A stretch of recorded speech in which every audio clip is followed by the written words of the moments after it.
So let me bring this home and bring it to my city, the city of Detroit, where we're ground zero. The fight is in Detroit. Yes, it is. And we are fired up and we are ready to go in Detroit. And so my name is Davida Davidson, and I am the co-director of a nonprofit organization that was introduced that works with over 200 locally owned food entrepreneurs, specifically entrepreneurs who are creating food businesses in the city of Detroit. And the reason why I show you this beautiful picture of tomatoes as I begin to start my presentation is that as the co-director of a nonprofit organization that supports locally owned food entrepreneurs, this much I know is true.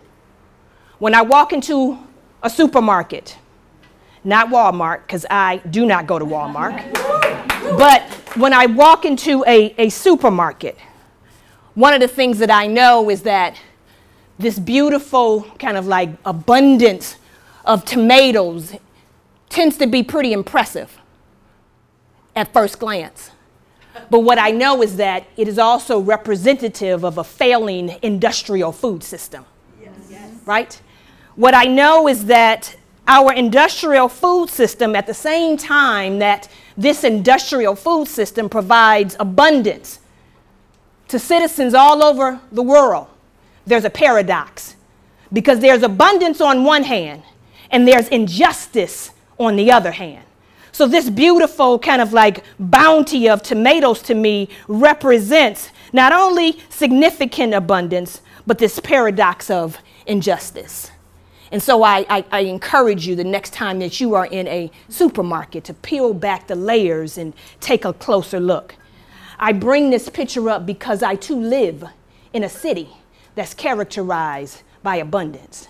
Tawana's in the room, Bryce is in the back, they're from Detroit. And they know that all over the world, people think that Detroit is roaring back.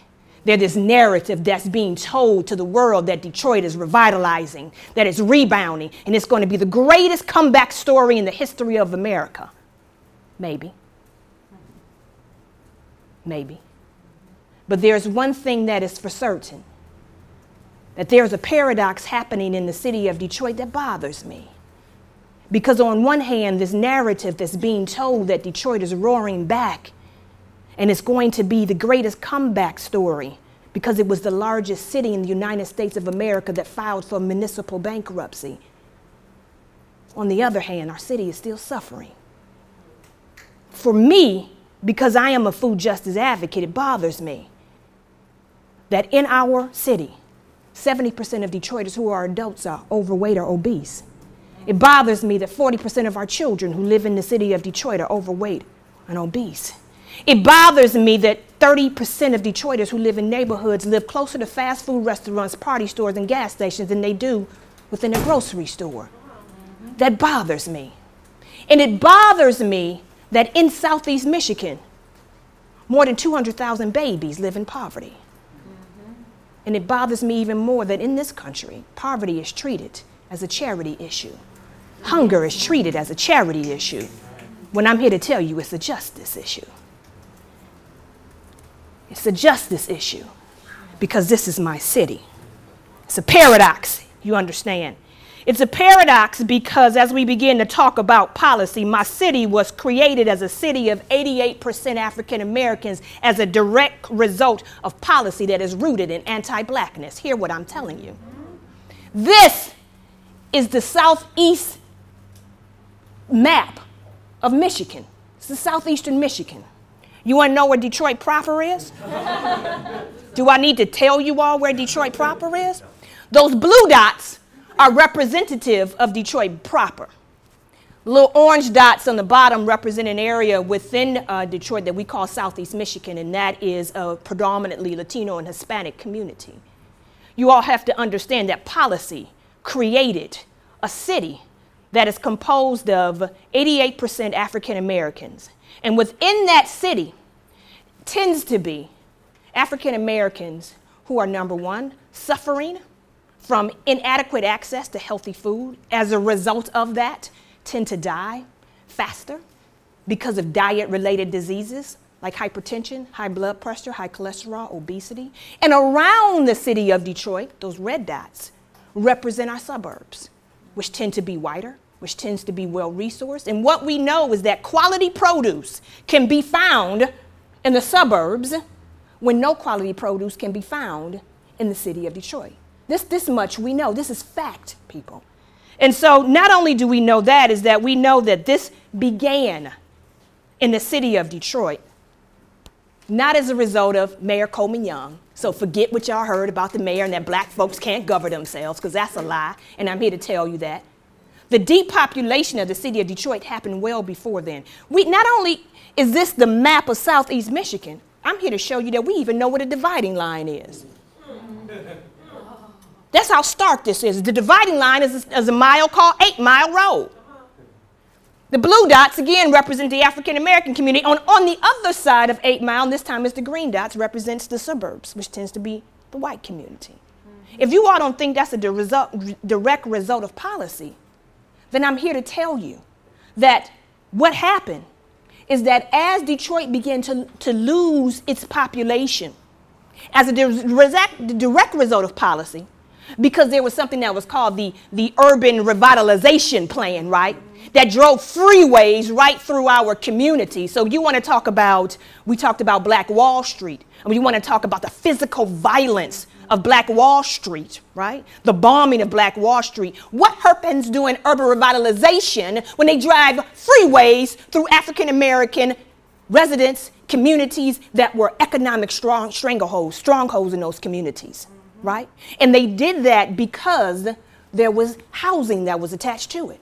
They wanted to create housing in the suburbs, created the freeway so that folks can get from the suburbs back into the inner city, but they never had to interact with the city at all, right? We know that. And so what we know is that when that happens, as Detroit began to depopulate, as a result of folks moving out into the suburbs, you know the coin phrase, they call it white flight. As they began to move out to the suburbs, they took with them their dollars. They took with them the taxes that helped pay for schools and businesses, and they impoverished the cities and left with those types of pictures. And I show this because it is very important that you understand the historical context, not because I'm advocating ruin porn. Believe me, we got enough helicopter photographers that come into the city of Detroit every day and take these pictures and they flash them on the news. But I'm here to tell you that I'm showing you these pictures because I'm setting you up for the good news. Because there is good news that I want to share, right? So this right here is a representation of, yes, there is blight in the city of Detroit. Yes, there has been resources that has been extracted from the city of Detroit. But I want to tell you this is a direct result of policy. Because what happened is that when suburbs started to build and create outside of the city of Detroit, they built what Chris was talking about, what Stacey was talking about, that was called political power. And as a result, those suburbs were then able to attract attention and money, people, from the far right wing. And they began to implement policies that were anti-union, the right to work. They began to enact policies that were anti-women, anti-black. This is all related to policy. But I've got to tell you, Grace Lee Bogg told me, she told Tawana, she told Bryce before she died, she said the most radical thing I ever did was to stay put. That means that we in the city of Detroit take your money, take your grocery stores, take your business, but we refuse to leave. We refuse to leave because we are bound and determined that we are going to work together despite the negativity to help bring our city back. And this is being led by what I would call community-based organizations, okay? Let me talk to you a little bit about what we're doing. That's so very important, right? And I want to give our city planner, Catherine Underwood, a lot of credit for this too, okay? Catherine Underwood in the city has worked with us in the community to create probably one of, I'm going to say, one of the most progressive, what I would call urban agricultural ordinances in the city of Detroit. Yes? Okay?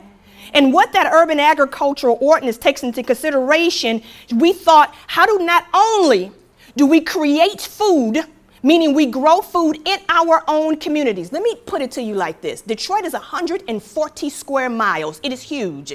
And from a topography standpoint, you can fit the island of Manhattan, Boston, and San Francisco in Detroit proper. That's how big it is, right? At one point, Detroit was created to house 2.5 million people. We are under 700,000. That means, ladies and gentlemen, we have a lot of land in the city of Detroit. The question then becomes, what are we going to do with that? And again, I want to also make sure that I also let you all know that before Whole Foods came to the city of Detroit, every major grocery store in the city of Detroit left. And I just want to be clear to let you all know that the city of Detroit has never boycotted a major grocery store. Never have we walked in a major grocery store and said we're going to shut it down. They refused us service. They left. They abandoned us. We didn't abandon them.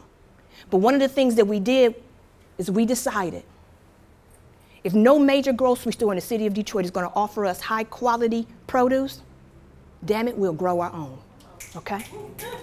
We'll grow our own.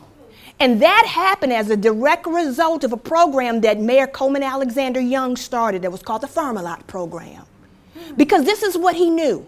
He knew as a black man from Tennessee that during the Great Migration, thousands and thousands of African American and Latinos moved from the South to the North. Let's be clear. They were moving from the South to the North because they were fleeing terror. My mother and father left Alabama in 1964 to come to Detroit because my grandfather was lynched because they were involved in the civil rights movement and they were fleeing terror. Their churches were being bombed. Oh, this all sounds familiar, right? 60s and now? But they were fleeing terror. So they weren't immigrants. They were refugees. They were looking for a better way of life. But with them, they brought this knowledge around agriculture and how to grow. So the city of Detroit once again created a program to assist them in growing by providing them seeds and resources and tools. This is how city and the community can work together to create policy that can help the community. So Catherine Underwood is a city planner. She created, not she, it was a whole lot of us who worked on this urban agricultural ordinance. And one of the things that it provided Detroiters with the ability to not only grow produce. And I mention this because I stand on the back of those farmers who grow the produce. And here's the exchange. Remember, I was showing you that tomatoes before that was in the grocery store. This is how tomatoes look for us now in the city of Detroit, right? We're growing our own and we're sharing them with our neighbors, right? As a result of us refusing to not only go into those stores that don't provide us quality produce, but also creating an alternative path. This is where the work with FoodLab comes in at. Because I now have the opportunity to leverage the produce that is being grown, and I work with entrepreneurs to create what we call added value products. So now we can take that produce that's being grown, and we can take that tomato, using that example, and now we can start to create our own ketchup, and we can create salsa, and we can create something that is dear to my heart with an African-American entrepreneur that I work with, creating something that's called chow chow, which is a Southern relish dish. These are all things that we are doing in the city of Detroit. But let's be clear, another African proverb, nothing about us without us is for us. I don't care what policy is being created in the city of Detroit. If it's not community at the table that's helping to lead the co-creation of that policy, then it's not for us. Clear and simple. So what else are we doing in the city of Detroit, again, around produce? It's very important. So again, why that urban agricultural policy was so very important to us, because we were thinking strategically. We were thinking about systems. We were thinking about the entire food system. So not only are we now creating what we call added value products, but we're also opening up stores that are locally sourcing their ingredients from Detroit farmers. And guess what, y'all? We got over 1,400 community, market, and school gardens in the city of Detroit. This is another picture of an entrepreneur. Her name is Callie Bradford from Grow Smoothies, and she is now locally sourcing her ingredients from her smoothie shop from the local farmers that are growing that produce. And the reason why I show you this picture is because it's so important. Here's another restaurant that is called Detroit Vegan Soul that is owned by two partners, Kirsten and Erica, in the city of Detroit. And the reason why I tell you all this, because creating food businesses in the city of Detroit is not only directly linked to having economic and political power, But it is very important that those individuals who are most impacted by health disparities and health access be part of the solution. You understand? These are all black folks who own this building, these businesses. Because if we are directly impacted by not having access to healthy food, if we are directly impacted because our brothers and our sisters and our mothers and our grandparents are literally dying as a result of diet-related diseases, then damn it, we need to be a part of the solution. And for us, creating these healthy food businesses are part of the solution that we want to create in the city of Detroit. This is another business that we are working with. Kiki and Rohani own a hyper-local grocery store that is called the Farmer's Hand. And I bring this picture up because I got it. I'm 2 minutes and I'm finished, Stacey. Just last week, and I just want to give another policy, I signed a letter of support for Kiki and her business partner who applied for something that was called, the United States Department has something that was called the Farmers Market and Local Food Promotion Program, LMFPP. And these are programs that are helping her to create and get loan, technical assistance, and grants for her business. And I'll just wrap that up. There's a lot of other political strategies that we're working on. Things like transportation. It's very important that we work on transportation in the city of Detroit, because even though we're known as the Motown, our public transportation system is horrendous. And a lot of folks who don't have access to get to some of these great businesses that are opening. And I'll just end with this, that FoodLab Detroit, our mission statement is very clear. We are a diverse community of food businesses and allies working to make good food a sustainable reality for all Detroiters. And so I thank you all very, very much for your attention and your time.